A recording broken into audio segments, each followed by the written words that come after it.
Good afternoon sir. बैठिए Rajat ji. Thank you sir. Rajat ji, आपका roll number क्या है? रोल 130745। अच्छा, आपके नाम का अर्थ क्या है? सर रजत मीन्स चांदी होता है, सिल्वर, और इसका एक और मतलब साहसी या करेजियस। अच्छा, तो आप अपने आप को इस नाम के साथ में कितना जोड़ पाते हैं? हाँ सर, मैं मानता हूँ कि सर मैं साहसी या मतलब किसी सिचुएशन में मैं मतलब सब बैकआउट नहीं करता हूँ, तो मैं मानता हूँ। अच्छा, अब अगस्त माह में जन्म हुआ है आपका? जी सर। अभी 23 अगस्त बड़ा चर्चाओं में है। जी सर। क्यों? सर 23 अगस्त को चंद्रयान 3 जो है वो उसने चांद की जो साउथ पोल है उस पर लैंड किया है। कोई डे के रूप में मना रहे हैं इसको? जी सर। क्या है डे? प्रधानमंत्री जी ने इसको नेशनल स्पेस डे घोषित किया है। अच्छा, इसके साथ में 2 पॉइंट और घोषित किए हैं। जी सर। कौन कौन से हैं? सर जहाँ पे विक्रम लैंडर ने लैंड किया है उसको सर शिवा शक्ति पॉइंट बोलेंगे, और सर इसके पहले जो चंद्रयान 2 जो क्रैश हुआ था उस साइट को सर तिरंगा बोलेंगे। तिरंगा पॉइंट बोला है? Yes sir. अच्छा, ये आपके में पॉइंट डला हुआ है नॉन क्रिमिलियर। जी सर। ये क्या होता है non creamy layer? Sir other backward class में सर इनकम फैक्टर पे सर एक डिवीजन किया गया है तो कैटेगरी को सर, जिसमें 8 lakh per month per year per annum, जिसके नीचे जो आते हैं सर नॉन क्रिमिलियर में रखते हैं, उसके ऊपर जो क्रिमिलियर होता है। तो ये कहीं संविधान वगैरह में भी वर्णित है? सर ये इंदिरा साहनी केस में सुप्रीम कोर्ट के निर्देश पे एक रामशंकर कठेरिया जो कमीशन बना था उसके आदेश पर सर क्रिमिलियर की और नॉन क्रिमिलियर को डिवाइस करा है। अच्छा, एक मंडलवाद भी चर्चाओं में रहता है। जी सर। ये मंडलवाद क्या है? सर मंडल कमीशन जो कि 1978-79 में बना था सर, बीपी मंडल जिसके चेयरमैन थे सर, इन्होंने एससी और एसटी के अलग से जो एक अदर बैकवर्ड क्लासेस जो होती हैं जो सोशली और एजुकेशनली बैकवर्ड है उनको ढूंढने का मतलब प्रयास किया था, और इनने 27% रिजर्वेशन की वो करी थी जो जिसको 1990 में विश्वनाथ प्रताप सिंह जी की गवर्नमेंट ने लागू किया था। अच्छा, ये बीपी मंडल आपने नाम लिया है, बीपी मंडल, बीपी का मतलब क्या है? ब्रजेश प्रताप मंडल, ब्रजेंद्र, सॉरी सर एग्जैक्टली नाम नहीं। अच्छा, सीहोर से आते हैं? जी सर। सीहोर से कोई फेमस पर्सनालिटी के बारे में बताइए, कौन कौन है? सर सीहोर से 1857 के रिवोल्ट में सर जो कुंवर चैन सिंह जी थे जिन्होंने ब्रिटिशर्स के खिलाफ वो किया था, और सर बहुत फेमस व्यक्तित्व हैं। सर शिवराज सिंह चौहान जी हैं जो बुदनी से एमएलए हैं सर। और वर्तमान में क्या है? सर वर्तमान में मुख्यमंत्री हैं। अच्छा, कितनी बार मुख्यमंत्री रहे? सर 4th टर्म है एग्जैक्टली सर, सो मुझे पता नहीं है। अच्छा, वो सांसद भी रहे हैं क्या? जी सर। कब रहे थे? सर ये 2003 के पहले सांसद रहे हैं विदिशा कॉन्स्टिट्यूएंसी से। विदिशा से? यस। अच्छा, आपका इतिहास रहा है देवी अहिल्या विश्वविद्यालय से? जी सर।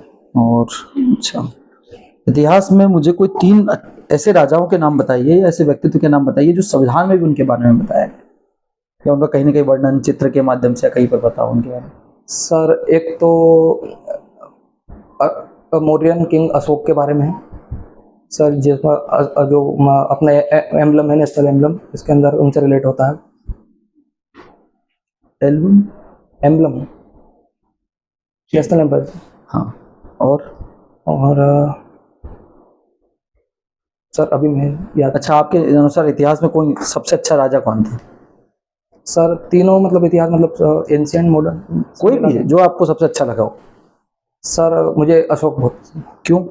सर इसलिए कि सर पहले उसकी जो फिलोसॉफी थी, सो जो भैरी घोषा पे जो चलता था वो के डिफीटेड बाय वॉर करने से सब, लेकिन सर जब उसने कलिंग पर आक्रमण किया तो उसका एक जब मतलब पीपल्स का जो जब उसने नरसंहार देखा तो उसका एकदम धर्म परिवर्तन हुआ और उसने भैरी घोषा को छोड़ के सर धम्म घोषा की फिलोसॉफी अपनाई, इसलिए वो पसंद है।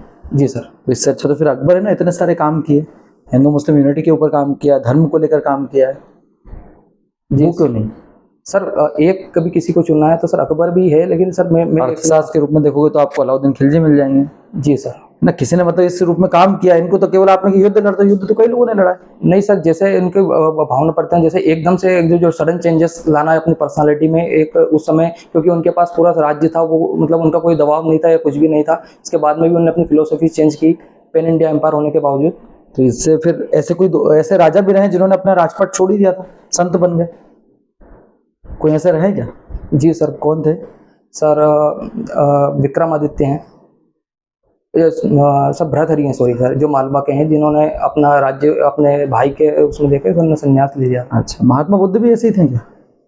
हाँ सर, उन्होंने भी अपने वो संन्यास ग्रहण कर लिया था सर, अपने भाई को। राजपाट छोड़ा था? सर राजपाट का एग्जैक्टली।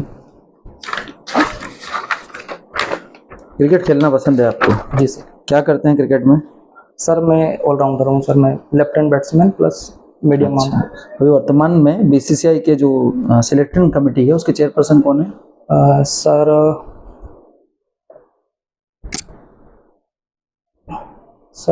एग्जैक्टली सर मैंने मांगा। हाँ जी बताए। Sir Roger Binny chief select करता है? Sorry sir exactly. अच्छा, अभी एक टीम चुनी गई है जी सर। किसी एक विशेष आयोजन के लिए? सर बीसीसीआई द्वारा? हाँ सर एशिया कप के लिए। एशिया कप के लिए ये टीम बनी है, इस टीम के 3 पॉजिटिव बिंदु और 3 नेगेटिव बिंदु बताऊंगा। सर इसके अंदर जो कंसिस्टेंट प्लेयर है उनको वापस समाज, जैसे जसप्रीत बुमराह की जो वापसी हुई है उसके सारे सारे एक्स फैक्टर हैं वो टीम इंडिया के, सर बॉलिंग डिपार्टमेंट में। ठीक। और सर एक जो फुल टाइम जो कैप्टन है जो रोहित शर्मा है, वो उनकी वापसी है वापस एशिया कप के लिए। और सर ये आगामी वर्ल्ड कप जो हो रहा है इंडिया में 50-50 ओवर, उसके वजह से सर एक संपूर्ण यही मतलब जो मेन टीम है जो वहाँ पे मतलब प्रतिनिधित्व करेगी भारत तो चलो पॉजिटिव बता दिए, नेगेटिव 3 पॉइंट बताओ, क्या नेगेटिविटी दिख रही है? सर नेगेटिव में ये है कि सर जो 4th नंबर की जो पोजीशन है वो सर एक मतलब हमेशा जो चेंज करना पड़ता है भारत को, जैसे 4th पे कभी श्रेयस अय्यर अभी आ जाते हैं, कभी संजू सैमसन को कभी ऐसे बैकअप के लिए लिया जाता है। तो सर ये 4th पोजीशन का जो फुलफिलमेंट इसमें इस टीम में क्या, मुझे तो ये है कि ये एशिया टीम जो आई है, आपने जैसे इसमें बताया बुमराह आ गए, रोहित शर्मा आ गए, बैटिंग और बॉलिंग को आपने पॉजिटिव बता दिया। जी सर। या नेगेटिव में क्या दिख रहा है? नंबर 4 पे कोई नहीं है क्या? नंबर 4 पे हैं सर, लेकिन एक जो फ्यूचर के देखते हुए जो अभी फिक्स नहीं है सर, कभी भी नंबर 4 की खेलना तो अभी है ना जी, फ्यूचर को क्या करेंगे? नहीं सर, जो जैसे इस बार 4th पे नंबर पे जो इनको खिला रहे हैं, इनका कोई परमानेंट मतलब स्लॉट नहीं है। अभी जैसे इनका परफॉर्मेंस बेस्ट रहे फिर वापस चेंज करना पड़ता है सर, 4th से मतलब एक 4th से फिक्स नहीं हो पाया है सर अभी तक। अच्छा, 4th स्लॉट को लेकर समस्या है। जी सर। दूसरी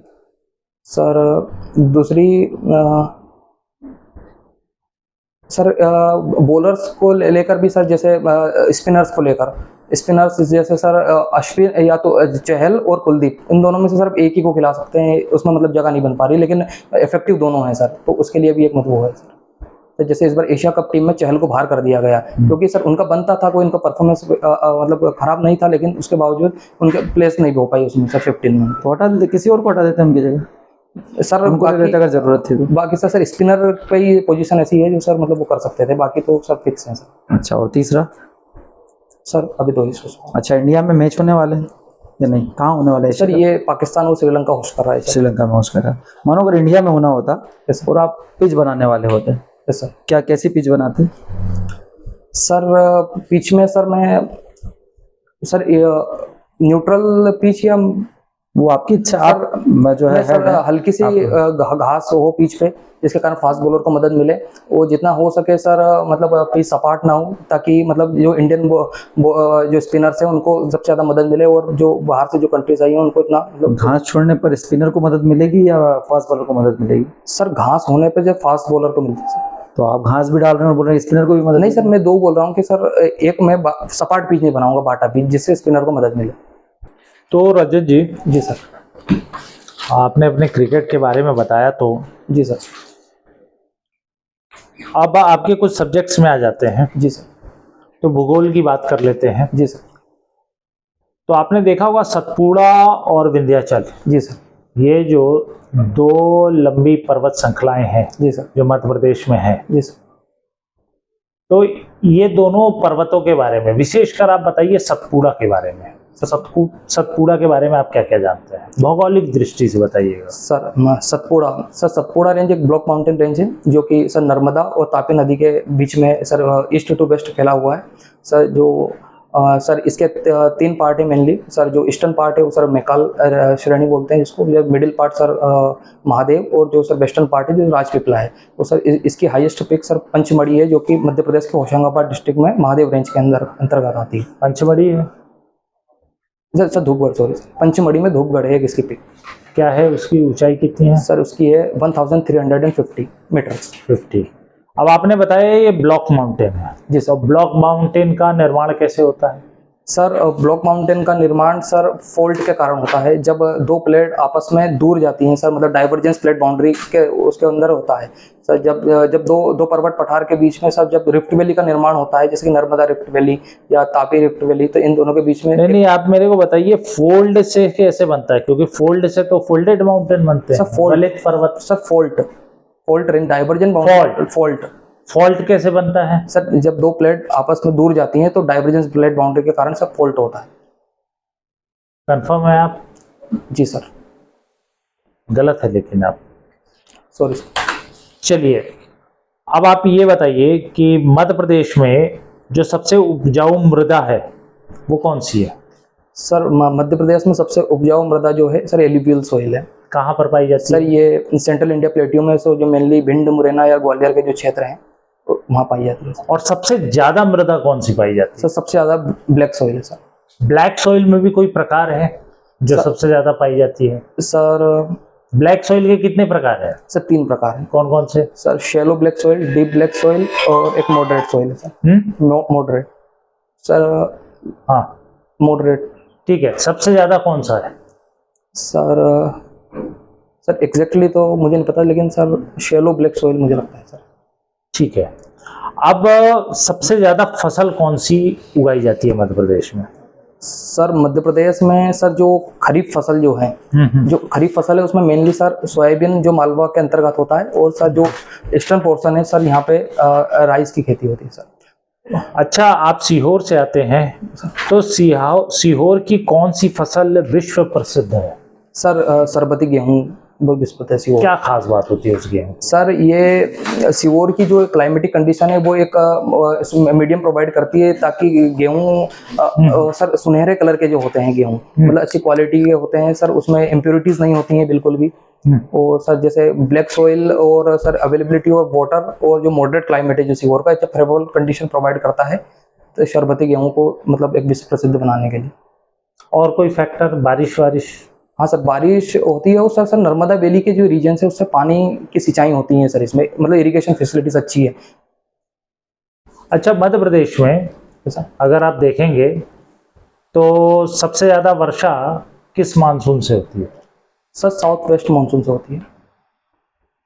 साउथ वेस्ट मानसून से होती है? जी सर। और बारिश किस किस स्रोतों से होती है? सर वेस्टर्न डिस्टर्बेंस के कारण भी होती है सर, जो मावट बोलते हैं मध्य प्रदेश में सर, ये मेनली सेंट्रल इंडिया प्लेट्यू में जो पंजाब एरिया में इंडिया में सबसे ज़्यादा होती है, उसका एक ब्रांच मध्य प्रदेश के सेंट्रल इंडिया प्लेट्यू में भी आकर बारिश करती है।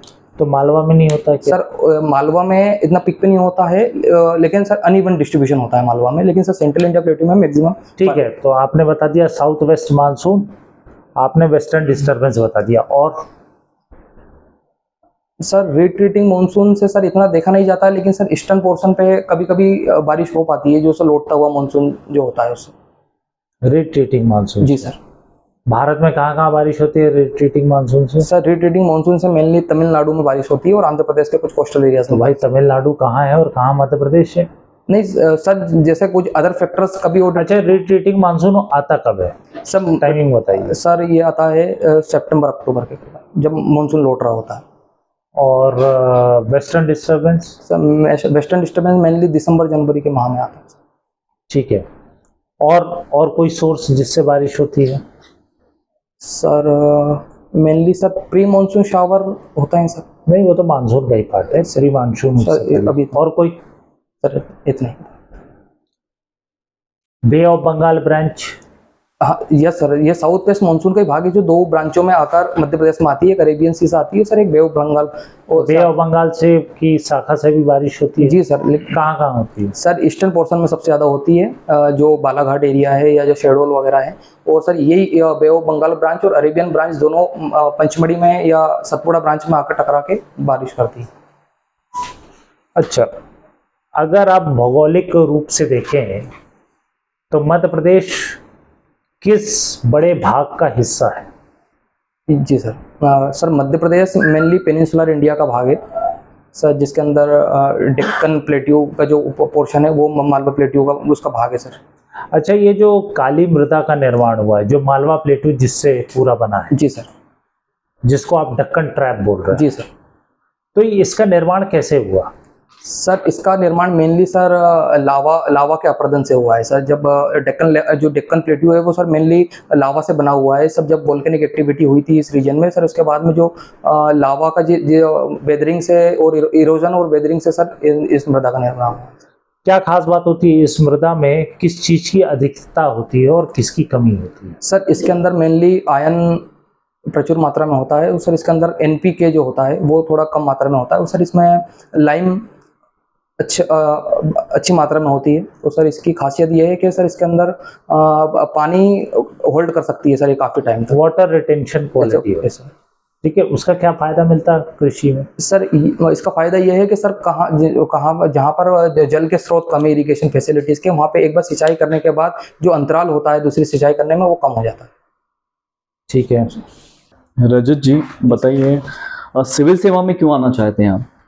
सर सिविल सेवा में मेरा आने का सर 10th या 11th क्लास से हुआ है सर। जैसे गांव में मैं गांव में रहा हूँ सर, तो गांव में जो प्रशासनिक समस्याएं हैं सर, जैसे कृषि से लेकर, तो सर कृषि से लेकर जब सर जैसे फॉर एग्जांपल देखिए मैं बताना चाहूँगा सर, जैसे जो कैनाल इरिगेशन हमारे यहाँ होता है तो सर इससे जब डैम से पानी की अवेलेबिलिटी नहीं हो पाती है तो सब गांव के कुछ लोग सब जब डिस्ट्रिक्ट हेडक्वार्टर जाते हैं शिकायत लेने के लिए सिंचाई विभाग वगैरह में, तो सर उनके साथ में 1-2 बार गया हुआ हूँ, तो मैंने देखा हुआ है वहाँ पे मतलब प्रशासनिक अधिकारी के क्या कार्य होते, तो सर उसके प्रति मेरा रुझान। तो आप पहला पोस्ट क्या रेफरेंस है आपका? सर मेरा डिप्टी कलेक्टर। तो डिप्टी कलेक्टर होने के बाद आप सिंचाई के लिए कुछ कर सकते हैं क्या? जी सर। अच्छा, क्या करेंगे आप? सर इसी रेफरेंस में मैं पता बिल्कुल इसी रेफरेंस में सर, जैसे कि सर जो हमारे यहाँ से जब डैम में जो पानी आता है केनाल में डैम से, तो इसका सर 2 डिस्ट्रीब्यूशन है। एक तो सिंचाई के लिए आता है और एक आष्टा के पास जो तहसील हेडक्वार्टर है वहाँ पे सर जो अर्बन एरिया उसकी पानी ड्रिंकिंग वाटर फैसिलिटीज के लिए जाता है। तो सर वो अभी जो ड्रिंकिंग वाटर फैसिलिटीज के जो जाता है सर वो ओपन नदी में जाता है। अच्छा। बिल्कुल विदाउट एनी पानी। तो इस कारण से सर जो इसके हितकारी नहीं है पानी के, उनको भी बेनिफिट मिल रहा है इस पानी का। इसमें तो सिंचाई विभाग का इंजीनियर काम करेगा कि डिप्टी कलेक्टर काम करेगा? सर इसमें जो शिकायत निवारण है सर, जो रोका कर सकते हैं, जो मतलब इसको मतलब अलग अच्छे से मैनेज कर सकते हैं, जो डायरेक्शन प्रोवाइड कर सकते हैं, उसमें एसडीएम की भूमिका। क्या आप डिप्टी कलेक्टर होकर सिंचाई विभाग के इंजीनियर को ना कोई आदेश दे सकते हैं? सर डिप्टी कलेक्टर होके सर एग्जैक्टली मुझे नहीं पता है। अच्छा ठीक। अच्छा आप ये बताइए, कोड ऑफ कंडक्ट और कोड ऑफ एथिक्स है ना, इसमें क्या अंतर होता है? सर जी सर, जो कोड ऑफ कंडक्ट जो होता है सर वो मेनली रूल्स एंड रेगुलेशंस पर आधारित होता है, और सर जो कोड ऑफ एथिक्स होता है वो मेनली मॉरलिटी या एथिक्स पर आधारित होता है सर। और सर इसका जो कोड एक लोक सेवक के लिए कोड ऑफ कंडक्ट इम्पोर्टेंट है कि कोड ऑफ एथिक्स? सर मेरे मानने में सब दोनों ही बहुत इंपॉर्टेंट है। सब एक हायरार्की है, मतलब जो rule and law and order maintain करने के लिए सर कोड ऑफ कंडक्ट का होना बहुत जरूरी है। और सर एक सर्विस डिलीवरी के लिए या अच्छे से मतलब प्रॉपर सर्विस डिलीवरी के लिए कोड ऑफ एथिक्स भी होना चाहिए। आपको सिविल सेवा में सेलेक्ट किया जाए, इसके लिए 3 पॉइंट बताइए कि हम आपको सेलेक्ट क्यों करें। सर जैसे सर मैं सर मेरे अंदर जैसे कोई सर्विस डिलीवरी मैकेनिज्म, तो मतलब धैर्य से मतलब रिजल्ट आने का मतलब अच्छा मतलब इंतजार कर सकता हूँ मैं सर, मतलब कोई चीज़ की हुई है तो उसका रिजल्ट आने के लिए मतलब। और सर दूसरा सर मैं अच्छा लर्नर हूँ, मैं कुछ सीख सकता हूँ सर किसी गलतियों से या किसी भी चीज़ से। अच्छा। और सर मैं अच्छा कम्युनिकेट कर सकता हूँ सर लोगों के साथ, उनकी बातें सुना, गुड लिस्नर भी हूँ सर। ओके। अगर आपका उच्च अधिकारी आपकी बात नहीं सुन रहा है फिर आप उसको कैसे मनाएंगे? आपको पता भी है कि आप सही हो, फिर आप कैसे अपनी बात को मनवाएंगे? सर इसके लिए सर मैं जो अधिकारी है उनको सर उसके जो समस्या है उससे लेकर जब उनके प्रोज और कॉन्स है वो बताऊंगा सर उनको क्या है, फिर उसके बाद में उनको कन्विंस करूंगा। चलिए change the topic. Devi Ahilyabai, Devi Ahilyabai उस समय तो कोई महिला शासिका नहीं होती थी, तो ऐसी क्या कंडीशंस थी जिसके बाद भी देवी अहिल्याबाई को शासिका बनाया गया? सर देवी अहिल्याबाई ऐसी सिचुएशन में जब बनी थी रानी, तो जब ऐसे उनके फादर इन लॉ जो मल्हारा होलकर थे उनकी डेथ हो चुकी थी और उनके हस्बैंड की भी डेथ हो चुकी थी, और उनका जो पुत्र था वो उनका भी शायद मस्तिष्क ज्वर या उसके कारण उनकी भी डेथ हो चुकी थी। अच्छा, मस्तिष्क ज्वर के कारण उसकी डेथ हुई है? सर एग्जैक्टली उसके 2 कहानियां एक ये है कि उन्होंने किसी मतलब हाथी के तले उनको कुचवा दिया था न्याय के लिए, कुछ उन्होंने करप्शन एक्टिविटीज में कुछ करा था। तो करप्शन, ओके। अच्छा ये बताइए, करप्शन जो है वो सरकारी क्षेत्र में ही है कि निजी क्षेत्र में? जो हम जिस हिसाब से हम करप्शन की बात करते हैं तो उसमें निजी एरिया भी आता है कि सरकारी ही आता है? सर इसमें निजी क्षेत्र भी आता है। अच्छा, तो करप्शन की डेफिनेशन क्या हो सकती है? सर अथॉरिटी का मिसयूज करना अपने प्राइवेट गेन्स के लिए करप्शन है सर। अच्छा, तो हमारे यहाँ ईडी करप्शन को रोकने का काम करती है, क्या लगता है आपको? सर एग्जैक्टली मुझे ईडी के फंक्शन से मतलब ओके, ठीक है। सीबीआई, तो सीबीआई का रोल आज की दृष्टि में क्या होना चाहिए और क्या हो रहा है? 3 पॉइंट बताइए जल्दी। सर सीबीआई विभिन्न क्षेत्र में जैसे क्राइम रोकने में, करप्शन रोक, एंटी ब्यूरो, बहुत सारी मतलब जो डिपार्टमेंट एजेंसी मतलब उसके अंदर जो विंग्स बने हुए हैं सर, उसके तहत काम करती है, जो क्राइम को भी रोकती है, करप्शन को भी रोकती है, या माल प्रैक्टिसेस एडमिनिस्ट्रेशन में उसको भी रोकती है सर। ओके, और सीबीसी और सीबीआई में क्या अंतर है? दोनों में कुछ बता सर जो सेंट्रल विजिलेंस कमीशन है सर, ये थोड़ी हायर अथॉरिटी है जो सीबीआई इसके अंडर वर्क करती है सर। तो अभी सीबीसी के कोई डायरेक्टर बता सकते हैं कौन है अभी? सर एग्जैक्टली मुझे नाम नहीं है। अच्छा, ठीक है, ओके। एक अपने क्षेत्र में हलवाई होगा जी सर। ना, मालवी में बोलते हैं ना हलवाई आ गया, और एक सेफ है होटलों में काम करने वाला। जी सर। कोई डिफरेंस है? सर एग्जैक्टली तो नहीं मुझे पता, लेकिन सर जैसे कुक जो होता है वो नॉर्मल जो अपन करते हैं, लेकिन जो शेफ होता है वो प्रोफेशनली जो कर ही रहा है, मतलब कहीं पे मतलब इसकी रुचि है या नहीं है, लेकिन वो एज ए प्रोफेशनल। रुचि नहीं होगी तो कैसे कर लेगा? नहीं सर एज आपकी डिग्री आपने जैसे ज्योग्राफी में क्या किया है, एमए कर रखा है ना? जी सर। तो आपकी रुचि होगी ना, तभी तो ज्योग्राफी में गए। जी सर। वैसे उनका होम साइंस में कुछ होगा तभी तो गए। सर एग्जैक्टली मुझे नहीं पता दोनों का डिफरेंस।